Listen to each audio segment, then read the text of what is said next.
Love is in the air, and I'm loving the fact that the Explorers picked up some big wins this past week. Hello, I'm Gia Lancey. And I'm Tyler Small.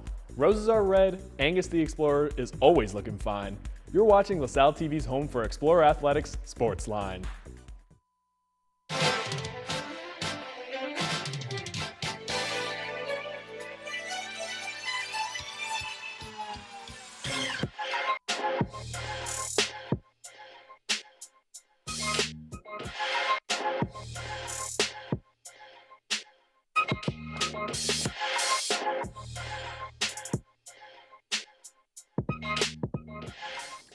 Welcome to SportsLine. For the first time this year, we will be having our weekly interview live on desk. Stay tuned to see who our special guest is. And later, the best head of hair in LaSalle TV will be hopping on desk to discuss this year's Play for K women's basketball game against VCU. But first, let's take a look at our SportsLine top 3.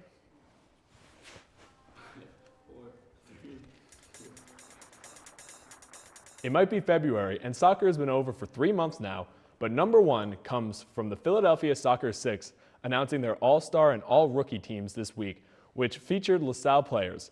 First on the all-star team was senior Pat McCarthy. He led the Explorers with 5 goals and 3 assists this season for 13 points, ranking second in the Soccer Six. Next up was freshman Frank Gamiz Queer, who named to the all-rookie team as he was a key member on the defense for all 4 of the Explorers shutouts and added 2 goals and 2 assists to cap off a phenomenal freshman year. Number 2, former LaSalle basketball player and winningest coach of the Big Five, Coach Fran Dunphy, will receive an honorary degree during the 2020 commencement.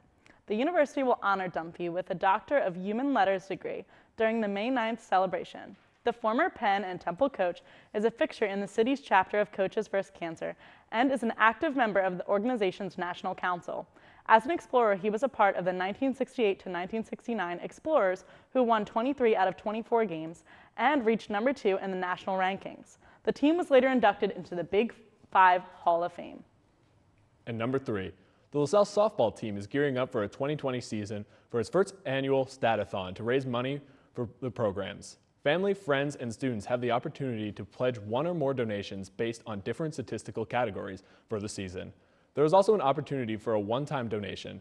The minimum pledge per statistical category is 25 cents, and all donations must be received by first pitch against Maine on Friday, February 21st at 11 a.m. For example, someone could pledge $10 per home run at the end of the season. If the Explorers launch 30 dingers like they did a season ago, that person would give $300 to the university. If you would like to donate yourself, you can find information on goexplorers.com or mail a hard copy to the donation at LaSalle University. I think that's really nice, both that they're honoring Fran Dunphy and what the softball team's doing. Yeah, no, I mean, very interesting. I really like the softball perspective. I mean, brings a little fun twist to bringing up your personal stats and helping out the university for not only the upcoming years, but your team as a whole that season, just in overall success, not just money. Right. And I'm really excited to see about the Fran Dunphy since it'll be at my commencement. So. Lucky you. All right, that's it for our top 3. Now let's see how our teams did in this week's recaps. On Saturday, February 8th, LaSalle hosted Big Five rival St. Joe's on NBC Sports Network for the Philly rivalry. The defense stepped up early for the Explorers as B records a steal, feeds it to Fury, who finds a freshman Christian Ray on the other end. Other freshman Ayinde Hakeem dropped double digits in scoring, including here where he gets the defensive board, fakes the defender with the pass fake, and knocks down the mid-range J. The Explorers dominated early, leading 43-29 at half, which came off of 10-20 three-point shooting as Scott Spencer and Saul Fury let us know how they're feeling from the outside. The second half was much of the same as Croswell swats it off the glass, rebounded by Stone, where Hakeem turns on the burners and finishes the and one on the other end. From defense to offense, Croswell blows past the defender off the dribble and throws down the two-handed slam in crunch time. LaSalle would go on to win this game comfortably, 83-66, led by David Beatty's 18 points and Ed Croswell's 14 points and 8 rebounds.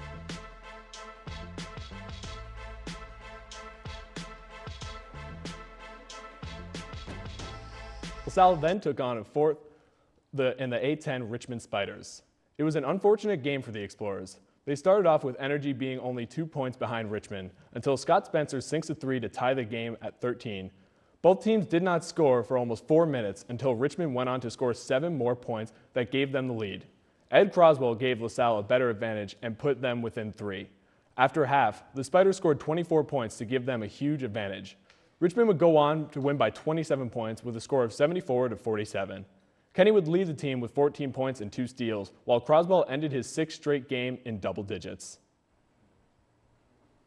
On Sunday, February 19th, the LaSalle women's team hosted Richmond for their senior day, honoring Carly Litton, Sophia Nwangfong, and Shalina Miller. These seniors had an impact, starting with Carly Litton knocking down one of her 2 3-point field goals. Amy Jacobs finished without a point, but was able to fire the assist to Jordan Lewis on the inside. From Amy to Claire Jacobs, finding Miller on the inbound. Then she sets the elevator pick back to Claire for the corner. Mountain couldn't have drawn it up any better. Jacobs shows she can put up stats on both parts of the floor as she rejects the Richmond 3-point attempt, and then Hill finds her on the other end. Claire finishes with 13. Kate Hill, the feared distributor, gets a defense off and robs them pay with a pull-up 3. And here's Hill again with the fancy one-handed dish with a great catch by Sproul. LaSalle fell to the Spiders 67-61, with Kayla Sproul leading the team with 14 points. In their next game, in the nation's capital, the Explorers took on the George Washington Colonials. Their 3-point shots were on fire in the first quarter as they hit 6 threes to take an early 20-10 lead. The second quarter was all Colonials as they held the Explorers to just 4 points to tighten the game up to 24-22. The second half started similar to the second quarter as the Colonials pulled ahead to a 9-point lead before Claire Jacobs caught fire, scoring 15 of her 16 points in the second half. The Explorers held a 54-40 lead with 6 minutes left in the game, but the Colonials weren't quitting. With just 1 minute remaining, the Explorers had just a 4-point lead. Free throws from the Jacobs sisters secured the game 61-54. Last week, the men's track team took on the Albany Winter Classic. The Explorers' performance was led by another stellar showing from standout high jumper Dennis Mania. The junior took second with a jump of 2 meters even. Mania has placed second or better in 7 out of 8 events and has competed in this season.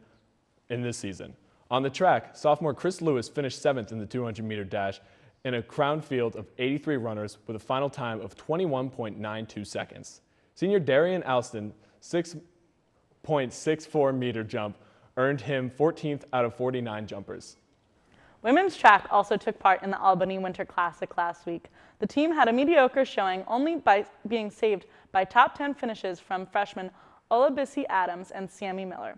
Adams placed 10th out of 48 competitors in the long jump with a leap of 5.3 meters. On the track, Miller also finished 10th in 800-meter with a time literally a millisecond under 2 minutes and 18 seconds. Junior Michaela Eberly, who was also running in the 800-meter, finished a respectably 23rd out of 69 runners. Sophomore Liz Mancini ran the mile and ended up in 18th with a time of 5 minutes and 10 seconds. Junior DeAndre Gilmore finished 27th in a field of 59 runners in the 3,000-meter with a time of 10 minutes and 38 seconds. The final LaSalle finisher was freshman Teresa Richardson, who was placed 27th in the triple jump with a mark of 10.44 meters. The women's lacrosse team opened up their season this past weekend when they traveled to Manhattan. The teams both split 2 games of their opening, with junior Bridget Rusky recording 2 goals that would give the Explorers the lead. Later in the frame, the advantage would go 6-3. Rusky and fellow junior Emily Johnson both recorded goals each to begin the second frame. Despite having a big advantage in the game, the Jaspers answered back by outscoring the blue and gold 5-0. Being down by 2, freshman Maddie McKee was able to force an overtime by scoring not 1, but her first 2 collegiate goals. Unfortunately, the Explorers fell a little short and lost to Manhattan in overtime. Last week, the water polo team competed in the Bison Invitational, where they picked up 2 wins and dropped 2 games as well. On February 7th, LaSalle defeated George Washington 11-4, powered by senior Kaylin Kobo, who was impressive on the offensive end, while leading the team on steals on defense. The next two games for the Invitational didn't go as planned, losing to both St. Francis 10-9 and Mercyhurst 13-12. The Explorers ended the Invitational in a dramatic fashion, picking up overtime win 10-8 over Long Island University. The Explorers overcame a 5-goal deficit after halftime. Freshman Sana Zunic earned a hat trick. LaSalle took the first OT half and defended in the second OT half to score the win. On Sunday, February 9th, men's tennis looked to pick up their first victory of the season as they faced off against the University of Sciences. After losing by double points, junior Colin Lucius and freshman Gage Sanchez sparked the Explorers as the team up to take a 6-4 lead and the number 3 to nod them to the score 1 apiece. Sanchez allowed his opponents at number 4 to win just 1 game over 2 sets, while Lucius and fellow sophomore Connor Merrill gave up just 2 games en route to victory. This victory was the first for new head coach Marco Matucci, as the Explorers now sit at 1-1. For the women's side, however, they made their season debut against the Delaware Blue Hens. However, it did not go as they were immediately hoping, being swept 7-0. That's all we have for recaps, but before we go to break, we have a very special Johnson Watch. Johnson Watch is back as B.J. Johnson was named to the midseason All-NBA G League team for the Eastern Conference. Despite missing a month of action after being called up to the Orlando Magic to compete in the Bigs, Johnson still averaged 13.7 points per game and 6.2 rebounds per game in 22 games for the Lakeland Magic this season. To award, it's decided by G League coaches, general managers, and players who voted on the top player of each conference. Johnson set himself apart with 3 double-doubles of the season and 4 30-point performances. Stay tuned because after the break, we sit down with Track's Darian Austin and Jess Bryant.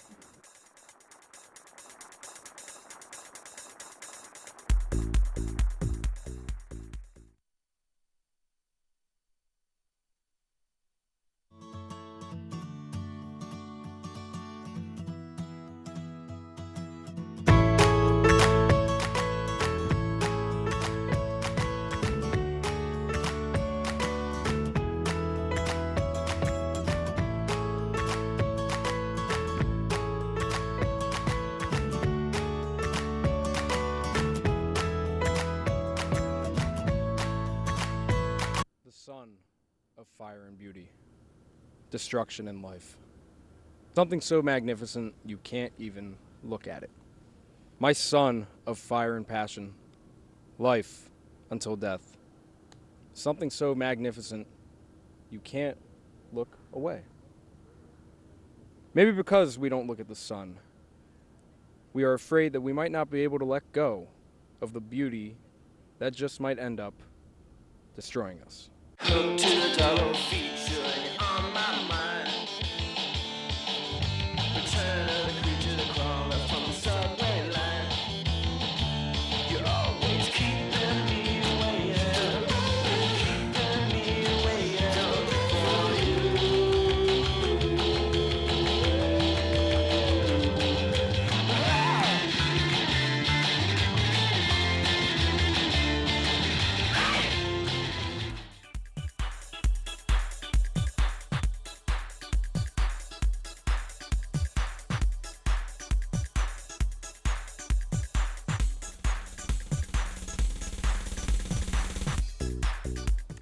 All right, welcome back. Well, sitting here on desk, we have 2 track stars. That might be even an underestimated word, stars, Yeah. because they're killing it. But we have Jessica Bryant and Darian Austin. So thanks for coming today, guys. No problem at all. Thanks for having us. Sure. So let's start off with just telling me about like a little bit how you guys both started track, and specifically about the event that you're in, like why you started that event. Sure. Oh, Whoever sure. can go. So I started track in middle school, and I started it because my older brother did it, and I like wanted to do everything that he did. So then once I got to high school, I got tired of like running the events, like 100 and 400. So he was like, be a jumper. Like, it's still a lot of work and a lot of fun, but you don't have to do as much. So I was like, oh, that sounds really good. And then I just started doing really well, and that's what got me here. Yeah. Awesome. About the same. So I started in middle school. I come from like a basketball family, and unfortunately I wasn't very good at basketball. So I started to do track, and went with that. Started to get good around like my junior year of high school, and just ran with it. So proud of where I'm at right now for sure. Nice. So, So you say that athletics runs in your family. What about you? Where do you think that your athletic genes came from? Oh yeah, my dad was also like a really big track and basketball, but then like he still has the records at his high school for track. Really cool. And then my mom did it too, but you know she's the small sweet one of the family.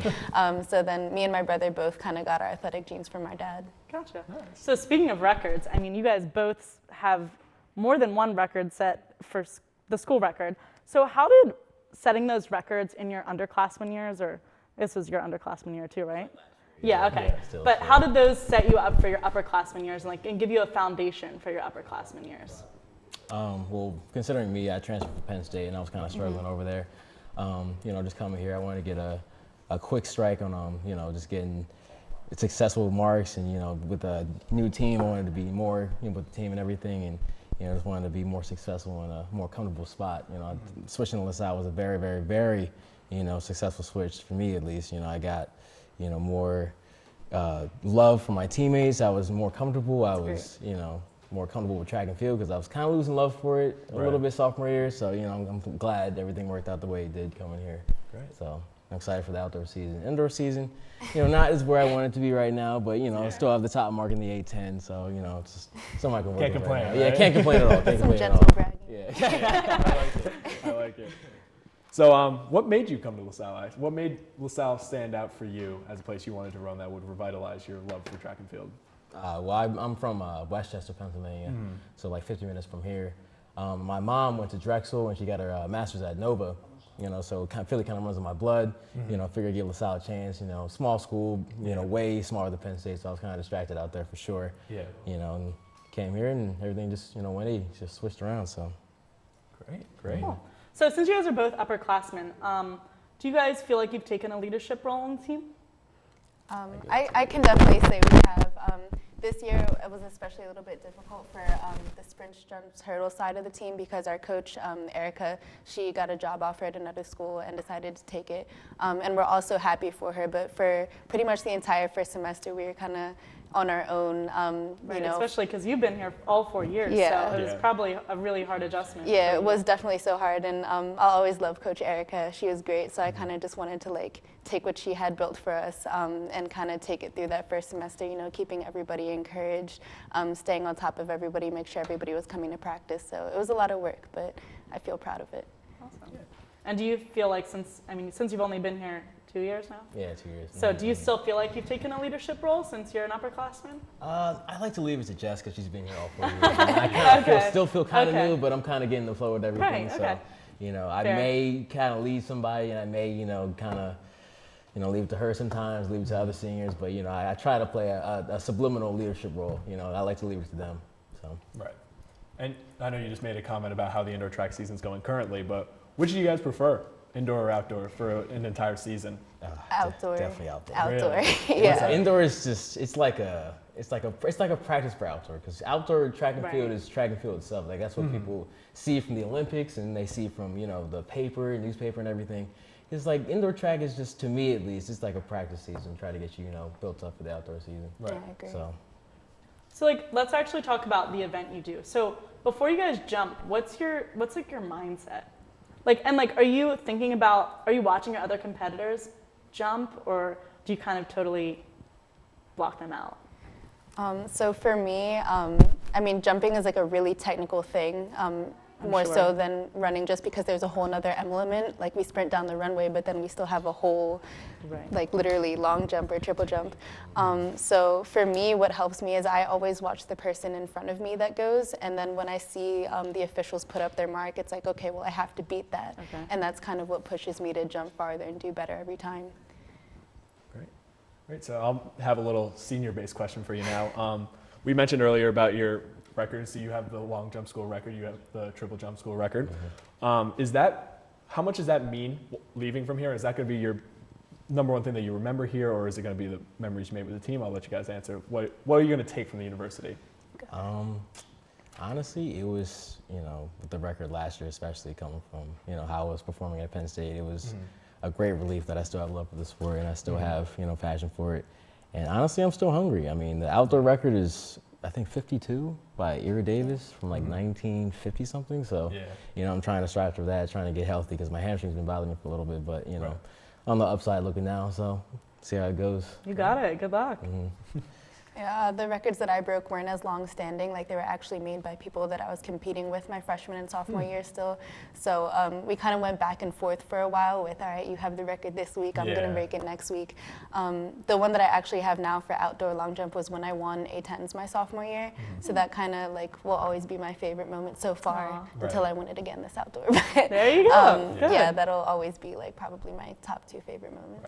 Awesome. That's interesting though that one of you says that the record's from the 50s and the other one is with a teammate. How different does that make the dynamic of it, of what you're trying to overcome? Like, does it add more or less competitiveness when there's more of a length to it? Honestly, he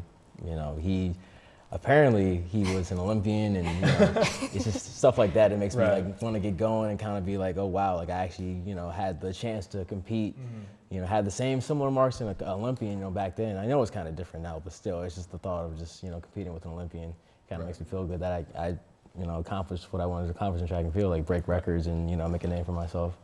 So. All right, well, just to finish up really quick, I like to play a game with my guests, and it's called The Big Five. So I'm going to just ask you 5 Philly questions. I'll go like that. And you have to answer really quick. You have to try to answer in under 5 seconds. All right, ready? Okay. Okay, what do you put on your cheesesteak? Ketchup. that's No. Salt and pepper, pickles, and ketchup. Okay. What's your favorite kind of tasty cake? Oh, coffee cakes. Okay. What's your favorite Philly slang word? John, for sure. Everybody always says that. What's your favorite Philly mascot? The Explorers. Good answer. Good answer. What's your favorite spot in the city? The LaSalle track. Probably. All right, well, thank you guys so much for sitting down with us today. Thanks for having us. All right, well, just one more break, I promise. And when we get back, we'll check out this week's Explorer Report.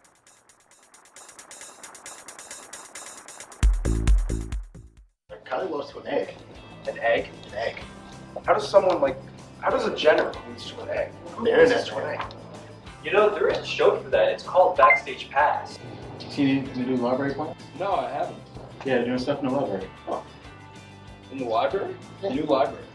You know, there is a show for that called LTV News, where the action never stops. I wonder how the basketball team.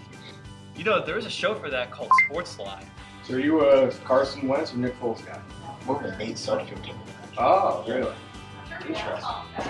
Wonder where we can hear about Philly sports. You know, there's a show for that called Sports Talk Philadelphia. You like Family Feud? Yeah. You like all shows like that? Yeah. I wonder if LaSalle has a show like that. That'd be kind of cool.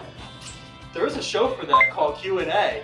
I really wish that we could just like display our talents. Yeah, me too. There is a show for that called Explorers Got Talent. All this and more on LaSalle TV.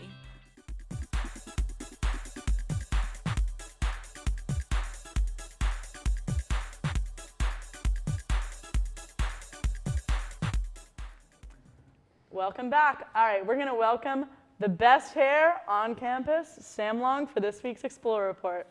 Thanks, Gia.